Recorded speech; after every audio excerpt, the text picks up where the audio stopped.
Dear student, welcome to tech study online portal everything for technical student. यदि आप किसी भी टेक्निकल एग्जाम या अपने सेमेस्टर एग्जाम की तैयारी कर रहे हैं तो आप हमारे चैनल को सब्सक्राइब कर लीजिए, जिससे कि आपकी तैयारी और अच्छे से हो सके। आज का जो वीडियो है, हमारा जो सीरीज चल रहा है न्यूमेरिकल सीरीज, न्यूमेरिकल में एसी थ्योरी से पार्ट 1 और पार्ट 2 का कुछ इंपॉर्टेंट क्वेश्चन कराया गया था जो न्यूमेरिकल पे आधारित था। आज का जो वीडियो है हमारा एसी थ्योरी न्यूमेरिकल पार्ट 3 का है, जिसमें महत्वपूर्ण क्वेश्चन जो वोल्टेज या करंट के स्टैंडर्ड समीकरण या मानक समीकरण पर आधारित है उसको देखा जाएगा। उसमें क्या क्या चीज़ें पूछी जाती है, तो आइए देखा जाए। आज का जो वीडियो है वह एसी थ्योरी न्यूमेरिकल पार्ट 3 का है। क्वेश्चन देखिए, क्वेश्चन क्या कह रहा है? कह रहा है कि यदि E बराबर, E यानी क्या है? विद्युत वाहक बल वोल्टेज। E बराबर 100 साइन 157t है, 157t है, तो बताओ क्या क्या बताना है।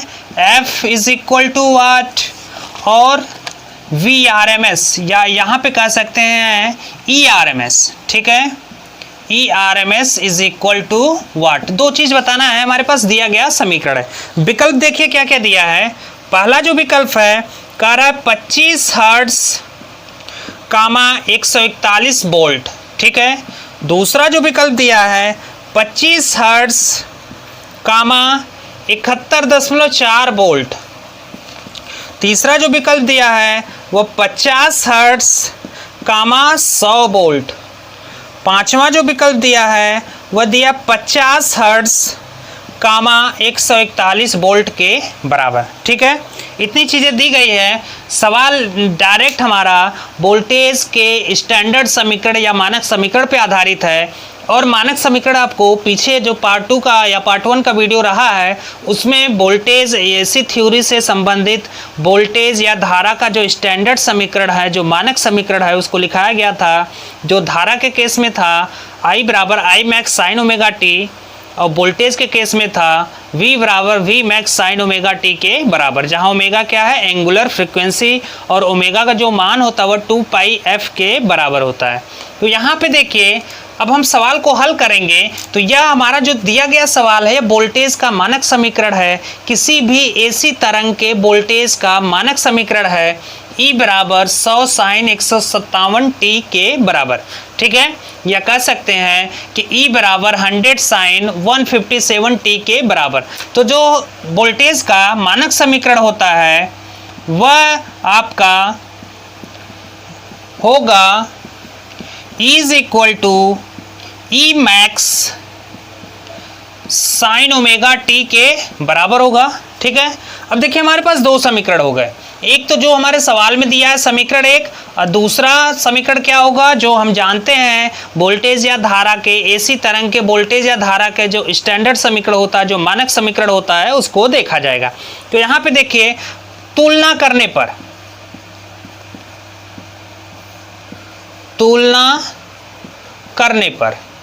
जब तुलना करेंगे तो E मैक्स का जो मान आएगा वह 100 वोल्ट के बराबर होगा। अब देखिए कैसे, बाएं पक्ष में इधर भी E इधर भी E बराबर का साइन है यहाँ पे। अब यहाँ पे देखिए जो सेकंड समीकरण है E मैक्स है, और फर्स्ट समीकरण में E मैक्स के स्थान पे क्या है? 100 है, यानी 100 वोल्ट। यहाँ पे 157t है, यहाँ साइन ओमेगा t है, तो यानी ओमेगा किसके बराबर हो जाएगा? ओमेगा बराबर होगा 157, ठीक है।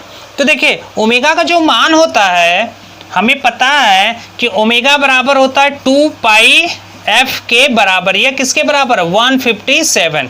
तो f बराबर हो जाएगा 157 अपान 2 पाई।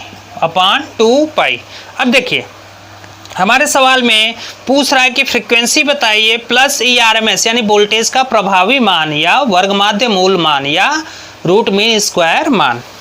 तो यहाँ पे देखिए यह जो F है, F को हम लिख सकते हैं F इज इक्वल टू 157/2 पाई का मान क्या होता है? 22/7 होता है, 22/7। तो यहाँ से जो F आ जाएगा यह हो जाएगा 157/2 गुणे 22 गुणे 7। यह 7 क्या होगा, नीचे वाला जो बटे ऊपर जाके इंटू हो जाएगा 7 के बराबर। तो यहाँ पे देखिए अगर हम इसको काटना चाहें तो यह कितनी बार में कटेगा, 157 है, यह 22 है, तो यह 7 हो गया। तो डायरेक्ट अगर हम इसको लिखेंगे, देखिए इसको 157, तो 157 को अगर कैंसिल किया जाए तो अब यहाँ पे देखिए यह 7 है, यह हो जाएगा ऊपर आपका 157 × 7, नीचे क्या हो जाएगा 44 के बराबर, 22 दूना क्या होगा 44 के बराबर। अब देखिए अगर ये 44 है तो अगर इसको हम काट रहे हैं तो 7×42, ठीक है, और यह टोटल क्या हो जाएगा 7×42, फिर इसको हम काटेंगे तो यह 25 के बराबर आ जाएगा, 25 के बराबर आ जाएगा। तो यानी जो फ्रीक्वेंसी होगी वह 25 हर्ट्ज़ के बराबर हो गई। अब फ्रीक्वेंसी हो गई जो वो 25 हर्ट्ज़ के बराबर हो गई। लेकिन हमारे सवाल में फ्रीक्वेंसी 25 हर्ट्ज़ दो ऑप्शन का है, ऑप्शन ए का भी 25 हर्ट्ज़ है, ऑप्शन बी का भी 25 हर्ट्ज़ है, और बाकी जो दो ऑप्शन है एक 50 हर्ट्ज़ है, एक 50 हर्ट्ज़ है। तो यानी सिर्फ फ्रीक्वेंसी निकालने से हमारा काम चलने वाला नहीं है, सिर्फ फ्रीक्वेंसी निकालने से काम नहीं चलेगा, क्योंकि 25 हर्ट्ज़ दो विकल्प में दिया है, फर्स्ट विकल्प में भी है, सेकंड विकल्प में भी है। तो अब हमें जो सटीक आंसर या सटीक ऑप्शन पता चलेगा वह वोल्टेज के आरएमएस मान या प्रभावी मान निकालने पे सटीक आंसर हमें पता चलेगा। तो अब देखिए यहाँ पे अगर इसको हम यहाँ से हटा दें, इसको हटा दिया जाए,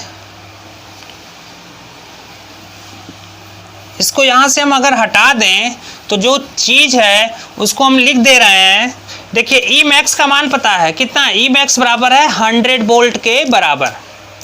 तो ई बराबर है, ई मैक्स बराबर है 100 वोल्ट, ठीक है, ई मैक्स बराबर 100 वोल्ट है। हमें आरएमएस मान बताना है, ई आरएमएस इज इक्वल टू होगा ई मैक्स बटे करणी में 2, बटे करणी में 2। और करणी में 2 का मान जो होता है वो 1.414 के बराबर होता है, यानी 0.707 इंटू 100।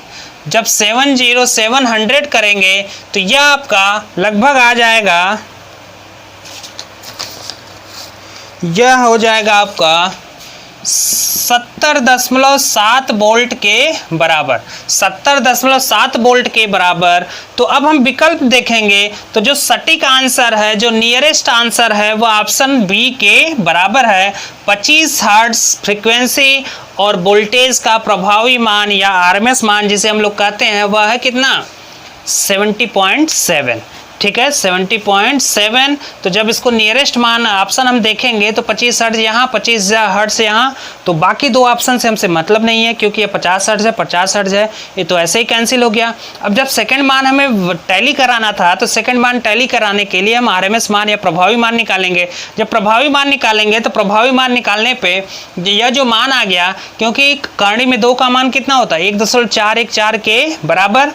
अब यहाँ पे देखिए जब इसको हल करेंगे तो आप इसको डायरेक्ट ऐसे भी कर सकते हैं,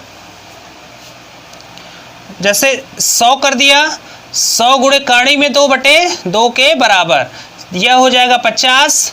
तो यानी मान जो आएगा 50 करणी में 2, 50 करणी में 2 का जो मान निकालेंगे आप एप्रॉक्स 71.4 वोल्ट के बराबर आएगा, ठीक है। इसका स्क्रीनशॉट ले लीजिए।